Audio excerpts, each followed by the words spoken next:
Bienvenue dans cette nouvelle édition du QG News. Au sommaire de l'actualité, le chômage des jeunes en Afrique, un fléau qui ne cesse de prendre de l'ampleur. Face à l'urgence, les initiatives se multiplient afin de faciliter l'insertion professionnelle à l'instar de la plateforme Sawajob qui vient d'être lancée. Promouvoir la paix à travers l'art, c'est la thématique portée par une exposition au Soudan du Sud. La mission des Nations Unies dans le pays est à l'origine de cette expo concours. À suivre également le cas du joueur de football Younes Ben Ali dont le contrat est résilié par le FC Nantes car le footballeur franco-algérien a choisi de disputer la CAN U17 avec l'Algérie. Pour en parler, nous recevons dans ce journal Mansour Loum, rédacteur en chef de Sport News Africa. Mais tout d'abord au Burkina Faso, le président de transition, le capitaine Ibrahim Traoré, a exhorté ce 4 mai à éviter, dit-il, les conclusions hâtives, celles qui accusent l'armée d'être responsable du massacre de Karma au nord du pays, commis le 20 avril dernier par des hommes en uniforme militaire. Ibrahim Traoré s'est exprimé ce jeudi dans un entretien télévisé. On attend que les enquêteurs fassent leur travail, a indiqué le président au sujet de ce drame du 20 avril. 136 personnes, dont des enfants, ont été tuées à Karma, village situé à Waïgouya. D'après les témoignages des survivants, le massacre a été perpétré par l'armée burkinabé. Le procureur de Waïgouya a ouvert une enquête. En République démocratique du Congo, l'Organisation internationale de la francophonie se retire de l'audit du fichier électoral. Décision actée ce mercredi 3 mai auprès de la Commission électorale nationale indépendante qui voulait l'assistance de l'institution. Raison invoquée par l'OIF, le délai de 5 jours, soit du 15 au 20 mai, délai jugé limité, ne permettant pas la réalisation de l'audit du fichier électoral. Pour rappel, en 2018, l'audit de l'OIF avait notamment mis en lumière la présence de 16% d'électeurs dont les empreintes digitales n'avaient pas été enregistrées. Alors ce retrait de l'organisation est annoncé à quelques mois des élections générales prévues le 20 décembre 2023, mais aussi dans un contexte marqué par une opposition de certains politiques et de membres de la société civile pour qui l'audit du fichier par l'Organisation de la francophonie ne peut pas être mené par l'exécutif actuel de l'OIF, à savoir la rwandaise Louise Mushikiwabo, au moment où les tensions diplomatiques persistent entre la RDC et le Rwanda au sujet du soutien présumé de Kigali à la rébellion du M23 qui opère toujours à l'est de la République démocratique du Congo. Une plateforme présentée comme étant innovante pour répondre aux défis de l'emploi en Afrique, une entreprise vient de mettre au point Sawajob, un outil qui vise à favoriser l'insertion professionnelle des jeunes à l'heure où cette frange de la population est touchée de plein fouet par le chômage et le sous-emploi. Plus de 60% des jeunes Africains sont actuellement au chômage. Kamesh Katapoulé. Sawa pour équilibre. Pour répondre à la problématique de l'emploi en Afrique, une plateforme baptisée Sawajob a été lancée ce 1er mai. Pour l'occasion, une présentation était organisée ce 3 mai à la Maison de l'Afrique de Paris. À l'origine de cette initiative, la société Kikun Digital qui a mis 5 ans avant de donner vie à ce projet. 5 années de gestation pour étudier la complexité du continent et comprendre les besoins de chaque pays. C'est effectivement prendre en compte toute la dimension culturelle, toute la dimension organisationnelle des pays par rapport à l'emploi. Parce que chaque pays n'aborde pas le sujet de la même approche. Les approches sont différentes, les mécanismes sont différents, les axes stratégiques sont différents, que ce soit en termes de formation, insertion, réinsertion, emploi, c'est différent dans chacun des pays. Dans la dynamique justement des postes à créer, c'est différent. Donc c'est très important d'analyser pays par pays, contexte par contexte, afin de comprendre quels sont les dénominateurs communs et quel est le point saillant qui permet justement d'innover, d'apporter un plus dans cette solution. Et c'est ce qu'on a fait. Le lancement de cette plateforme intervient dans un contexte de forte croissance démographique. D'ici 2050, la moitié des habitants du continent aura moins de 25 ans selon les prévisions établies par les Nations Unies. Et à l'heure où 60% des chômeurs africains sont des jeunes d'après la Banque mondiale, le développement de solutions pour favoriser leur insertion professionnelle apparaît comme indispensable. Face à ce défi, il était aussi nécessaire pour Sawajob de mettre l'accent sur le volet formation. Le contexte africain, par rapport aux études que nous avons menées jusqu'à aujourd'hui, on sait très bien que beaucoup de jeunes, soit ils ne sont pas formés, soit ils n'ont pas suffisamment d'expérience, parce que les entreprises publiques ils sont plus nombreuses que les entreprises privées. Donc les jeunes ne sont pas assez formés, ou ils n'ont pas assez de formation professionnelle, ou ils n'ont pas suffisamment d'expérience. Et c'est vrai que Sawajob, le fait d'avoir un accès, d'avoir des stages pour pouvoir, même on a pris en compte des coopératives par exemple. On sait très bien que la structure économique en Afrique, il y a beaucoup de structures sociales, comme des coopératives, des associations, des ONG, etc. Et c'est aussi un moyen aussi de recruter, un moyen aussi d'être formé, un moyen aussi d'être inséré. Parmi les temps forts de cette présentation, la signature d'un accord avec les Comores, un partenariat qui permettra d'accompagner la Maison de l'Emploi de l'archipel en leur mettant notamment à disposition les outils technologiques. On en vient maintenant à cette exposition au Soudan du Sud, axée sur la sensibilisation et la promotion de la paix à travers l'art et la culture. L'initiative est soutenue par la mission des Nations Unies au Soudan du Sud qui a organisé un concours en collaboration avec l'école d'art, de musique et de théâtre de l'université de Juba. Ces œuvres ont été exposées le 25 avril dernier. Gladys Mwamba. La paix commence par moi, c'est le nom donné à la campagne d'1 an menée pour les 75 ans du maintien de la paix des Nations Unies. À l'occasion de cette célébration, la mission des Nations Unies au Soudan du Sud, présente depuis 2011, a organisé un concours en Équatoria central, en collaboration avec l'école d'art, de musique et de théâtre de l'université de Juba. Le 25 avril dernier, 16 tableaux ont été exposés autour du thème « La paix commence par une exposition d'art ». L'œuvre gagnante est celle d'un étudiant de 3e année. Concernant le tableau, j'ai d'abord pensé à la paix et à son point de départ. Il est très clair ici que la paix est la totale tranquillité d'esprit. Si elle n'est pas en vous, alors vous ne pouvez l'accompagner nulle part. Vous ne pouvez pas la donner. Donc pour moi, si je dois donner un nom à cette pièce, je peux l'appeler Peace of Mind, la tranquillité d'esprit, parce que la paix doit d'abord commencer où elle doit être initiée en vous. Puis après vous, elle peut se propager à d'autres personnes, à vos amis, à votre communauté, à votre famille, et cela peut s'étendre et aller dans toute la nation.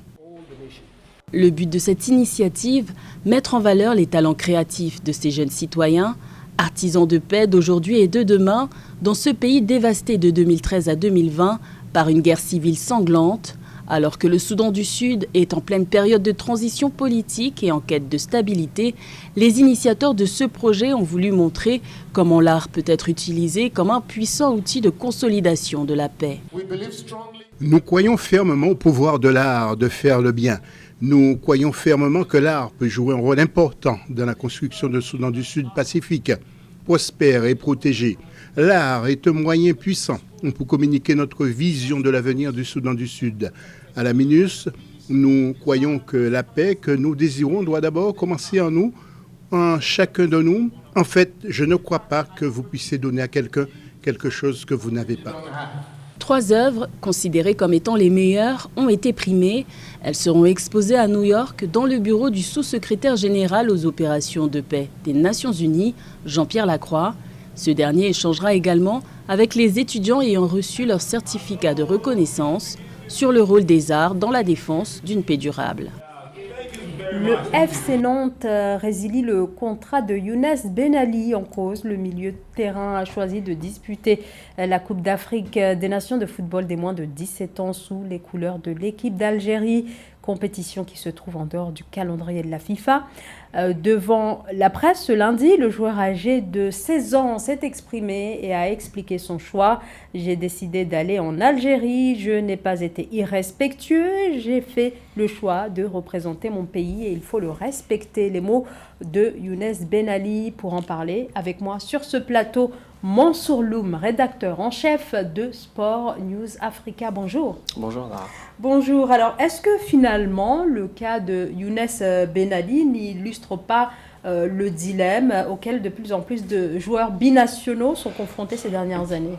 Alors, Au-delà du dilemme, ça met surtout, je dirais, en avant un problème de moralité en fait. Pourquoi est-ce qu'on a eu récemment le tournoi de Montaigu qui s'est disputé au mois d'avril, hors date FIFA. Il y avait un joueur du FC Nantes qui a joué avec l'équipe de France. Il n'a pas été empêché d'y aller. Et là, il y a la CAN U17 qui débute. Et on dit à ce pauvre Ben Ali, ben non, tu ne vas pas jouer la CAN. Pourquoi ce deux poids, deux mesures? C'est en fait surtout ça le problème de fond. Et après, on se rend compte, ben voilà, on a un international français, c'est vendeur. Et de l'autre côté, un international algérien, c'est beaucoup moins vendeur. Et malheureusement, on a souvent dans des cas de figure comme ça où les joueurs avec, entre guillemets, un passeport européens, en tout cas le passeport, qui sont bien vus, sont mis en avant parce qu'on sait qu'après derrière, ils peuvent avoir une forte valeur marchande si jamais ils sont amenés à faire une grande carrière. Et le joueur au passeport moins vendeur, souvent africain malheureusement, mais souvent on les retient, ils sont victimes de plus de pression. Alors pour vous, la décision du FC Nantes est injustifiée? Mais elle est injustifiée parce que pourquoi, moi, vraiment, on va se demander juste pourquoi ce deux poids, deux mesures. Et puis surtout, après, il y a quelque chose qui est compliqué parce que certes, ils vont s'appuyer sur le fait que la CAN des moins de 17 ans est hors date FIFA, mais c'est une compétition qui est qualificative pour la Coupe du Monde des moins de 17 ans. Donc, quelque part, il faut bien qu'elle se joue. Il faut aussi qu'elle se joue avec des joueurs africains qui sont, certes, pour certains, issus du continent africain et pour d'autres, dans des clubs européens aussi. Donc, c'est compliqué. Alors, est-ce que la décision du FC Nantes, qui est très radicale, hein, on l'entend bien, ne résonne pas finalement comme un avertissement lancé aux éventuels joueurs qui voudraient prendre ce type de décision, c'est-à-dire aller jouer pour leur pays d'origine?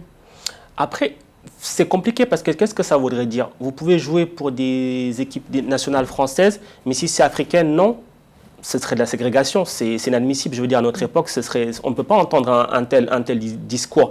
Là, ce qui se pose, ça aurait été, OK, hors date FIFA, aucun de nos joueurs n'y va, pas de souci. Mais on ne peut pas tolérer certaines choses pour certains joueurs et pas donner les mêmes avantages aux autres. En fait, c'est surtout ça le problème de fond. Et là aussi, le problème qui va se poser, parce que je pense que l'affaire ne va pas en rester là, parce que la fédération algérienne a décidé de soutenir le joueur et de saisir la FIFA, et ça peut créer un précédent juridique. Qui pourrait se jouer éventuellement pour Younes, en tout cas se dérouler positivement pour ça sera compliqué parce que quelque part, je pense que le FC Nantes va jouer sur, entre guillemets, la faute. La faute parce que, quelque part, le FC Nantes, c'est l'employeur du joueur et l'employeur dit de ne pas y aller parce que c'est hors date FIFA. L'employeur, quelque part, est dans son droit. Donc, ils vont justifier qu'ils sont dans leur droit et donc c'est le joueur qui, en ne respectant pas les consignes hiérarchiques, s'est mis en faute. Donc, ce sera, je pense, compliqué pour le joueur, et même s'il est soutenu par la fédération algérienne, d'avoir gain de cause. Mais après, ça se tente. Alors, interrogé sur le sujet, on l'a dit, en conférence de presse, hein, c'était ce lundi, hein, l'international dit assumer son choix. Est-ce que des conséquences sont quand même à craindre quant à la suite de sa carrière à l'international? Non, pas forcément. Après, il a 16 ans quelque part, sa carrière, elle n'a même pas encore commencé. Il n'est même pas professionnel, il est encore en centre de formation. Donc peut-être que derrière, justement, après des fois, il y a le buzz, hein, bon buzz, bad buzz, qui, ça se trouve, un autre club va venir se dire, on va regarder la CAN des moins de 17 ans. Finalement, ce jeune Ben Ali, il est pas mal, et puis le récupérer derrière. Donc on ne sait jamais de quoi demain sera fait. Hein. Il y a encore quelques années, ce choix ne s'opposait pas aux joueurs binationaux. Est-ce qu'on assiste finalement à un changement de paradigme? Pas forcément un changement, mais c'est une évolution. C'est une évolution parce que les jeunes sont de plus en plus ouverts, de plus en plus connectés, voient de plus en plus ce qui se passe dans le monde du football. Le monde du football, c'est bien beau, mais il n'y a pas que des gentils. Et il y en a beaucoup qui réfléchissent, ils voient ce qui se passe peut-être au niveau de leurs aînés, se disent finalement, j'ai le choix entre deux sélections. L'équipe de France, c'est bien beau, ça fait rêver, mais aussi j'ai le pays de mes parents, de mes grands-parents, j'ai des attaches. Pourquoi pas? Donc il y a souvent maintenant, d'ailleurs on assiste de plus en plus à un choix du cœur aussi. Hein. C'est même pas un choix par défaut, mais c'est un choix du cœur qui se fait de plus en plus jeune chez beaucoup de binationaux. Donc un rattachement finalement au pays d'origine. Oui, parce qu'aussi on a aussi il faut le dire, des sélections africaines qui sont de plus en plus compétitives. Alors certes, on voit encore qu'il y a encore du chemin à faire en Coupe du Monde, même si le Maroc a fait une demi-finale récemment, mais ils se rendent compte qu'il y a des sélections africaines qui sont de plus en plus compétitives et qui peuvent leur apporter beaucoup de choses. Donc c'est finalement une bonne nouvelle pour les sélections africaines. Le malheur des uns fait le bonheur des autres, toujours, donc forcément. Merci beaucoup, Mansour Loum. Je vous remercie pour cet éclairage. Je rappelle que vous êtes le rédacteur en chef de Sport News Africa. Merci beaucoup. Retour maintenant sur la première édition de la course cycliste VTT qui s'est déroulée le 29 avril dernier dans la localité de Bagofit, dans la région de l'Est du Cameroun. Une course qui a reçu le soutien logistique de la Fédération nationale de cyclisme. Plus de 60 personnes s'étaient engagées dans cette aventure. Notre journaliste Christian Djimadeu était sur place. Voici son reportage. Pas du tout aisé d'effectuer une course à vélo sur les terrains escarpés, jonchés d'herbes, de racines, de mares d'eau et recouverts de boue au terme d'une forte averse. La première course cycliste VTT du Cameroun, tenue le 29 avril 2023 au sein du complexe Bagofit Sun City à l'est du pays, a permis aux cyclistes de montrer leur savoir-faire sur un vélo tout-terrain. Le coureur de la région du centre, Bissa Badjoda, a terminé vainqueur dans la catégorie des moins de 40 ans sur une distance de 38,8 km avec un chrono d'1 heure, 12 minutes et 27 secondes. Chez les plus de 40 ans, Tabi Toumous, venu du littoral, remporte l'épreuve en 58 minutes et 32 secondes. C'est pas facile parce que le VTT c'est vraiment autre chose, c'est beaucoup d'obstacles, c'est la boue. Moi dans ma riche carrière de cycliste, j'ai pratiqué uniquement le vélo sur route. Donc pour moi également qui est une ancienne gloire, c'est une école, c'est l'apprentissage. Je suis fier aujourd'hui de terminer deuxième, c'est pas facile parce que j'étais avec des coureurs qui font partie de l'équipe nationale encore actuellement. Ils ont plus de préparation physique que moi, mais le VTT a cette particularité qu'il faut savoir comment négocier la route, savoir comment utiliser son vélo dans la boue. Je suis fier d'arriver ici à Bagofit pour cette première édition, à cette deuxième place. Les mares d'eau, les montées dans les cacahuètes, dans les palmeraies, au niveau des bananiers, ça a été simplement extraordinaire. Ce qui se passe ailleurs, nous l'avons aussi au Cameroun et nous devons être conscients de cela. La première course cycliste VTT du Cameroun a également connu la participation des athlètes féminins et des randonneurs. Dans cette dernière catégorie, l'on retrouvait 2 membres du gouvernement, le ministre de la fonction publique, Joseph Lé, élite de Bagofit, et le ministre délégué auprès du ministre de la Justice, Jean de Dieu Momo. Je vais commencer par vous dire que c'est pas facile, vraiment pas facile, d'autant plus que Dame Pluie s'en est mêlé. Et là, les cuisses, les genoux, les mollets, jusqu'à la tête.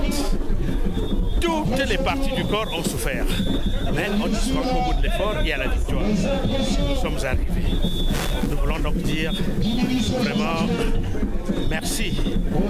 Plusieurs fois. Le circuit, c'est un circuit de combattants. Je crois que c'est un circuit militaire. C'est des hauts et c'est des bas. Je pourrais créer le mot tombade. Donc en tout cas, on va lever. Le succès de la première course cycliste sur VTT du Cameroun amène la fédération à envisager une deuxième édition en 2024, cette fois ouverte aux coureurs d'autres pays de l'Afrique centrale. C'était le journal de la rédaction. Merci de nous avoir suivis. L'information continue sur Africa 24.